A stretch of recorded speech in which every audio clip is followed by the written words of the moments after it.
Now there is a omelette pan which we call the status pan.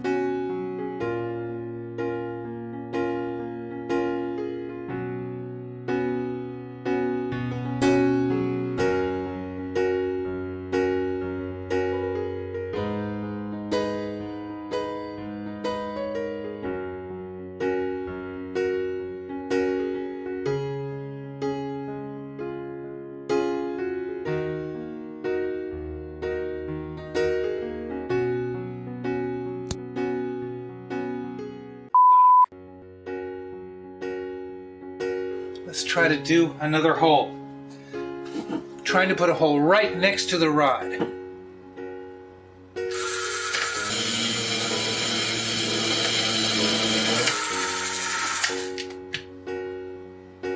Since this rod is so tiny, I can't drill a hole in the rod, but I may be able to drill some tiny holes around the rod, which will loosen it, in which case I'll need to get a bigger diameter rod. Truth is, I've been prepared to just take this off, put on a handle I bought on Amazon, some rivets, bolt rivets. We still may do that if I can't get this out. I'm going to tap it with the screwdriver a couple of times.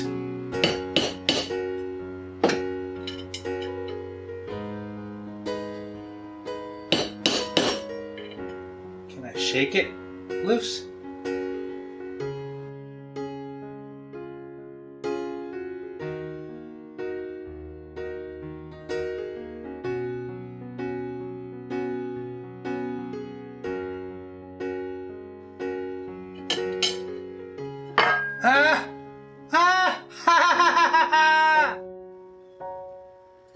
Wow.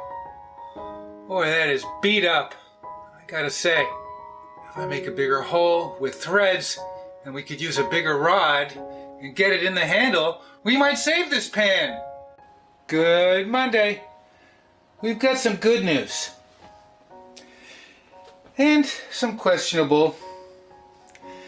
This wood is burnt. It might be brittle. That could be a problem at some point. I suppose I could take this off and create a new nubbin, which would shorten this handle. It's already kind of long.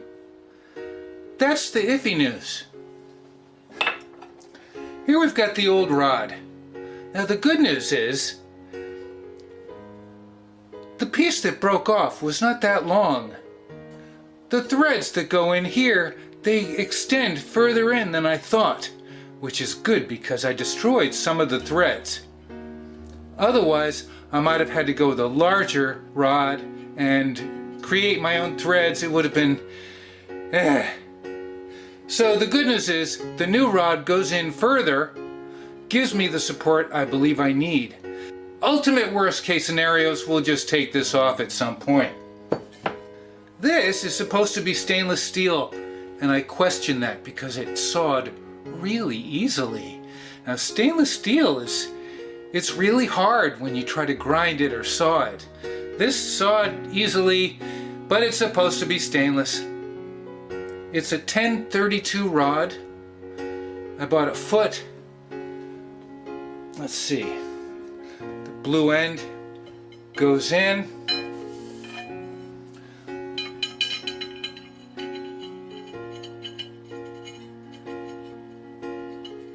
And you gotta finagle it, but it just keeps going in. This is my first time fitting it with the handle. But it keeps going in, and that's really good. There's a little crack here. That used to be on the upper side. We're gonna turn it over so we don't see the crack. I think this is teak, and it'll look very nice once we oil it. Ta-da! Yeah, we got the nubbin. The nubbin! I may shorten the rod just a little bit.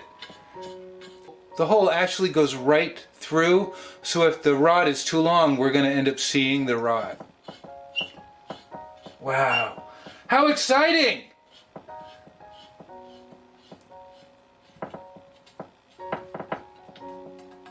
Wow! Wow! Hey!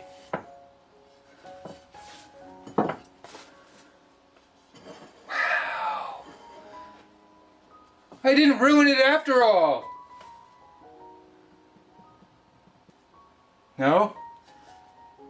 It's not moving. Hey! We have a pan!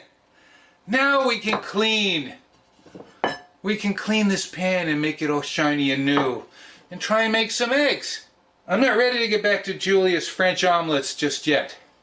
When I work on a pan, I like to be able to take the handle off. I've only had 2 other pans where I couldn't get the handle off. There was a screw and it would strip because the steel fuses to the aluminum. I really like taking the handles off when I clean my cookware. Alright. There's a lot of threading. It goes in pretty far. Very cool! Before we get to cleaning the pan, I want to get a head start on moisturizing this very old wood. And I don't know how old the wood is. This might be from the 70s. I'm not sure. I can't find information about this GL company. Do you know anything about it? So I have some cutting board finish. It's a paste. And I'm just going to give several coats of this cutting board paste. And you can see it's already moisturizing this very dry wood.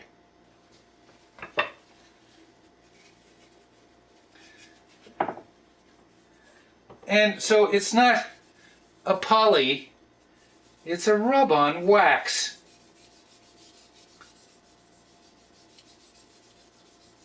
Ooh, just gonna give it, boy, several coats. We'll let this sit and then we'll do it again a couple of times before we're ready to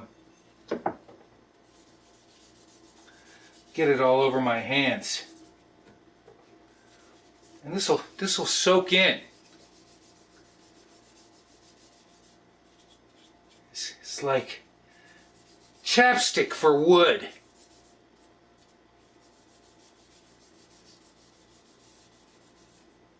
We might just massage this with our hands. That's pretty. It's pretty. The warmth of our hands can really massage this wood, so let's just put a little bit more on by finger and give it a good rub. Yeah. And then we'll just let it sit. Maybe I'll do it again several times. When was the last time this wood had any kind of moisture in it? Oh, very nice. All right. My hands are so soft.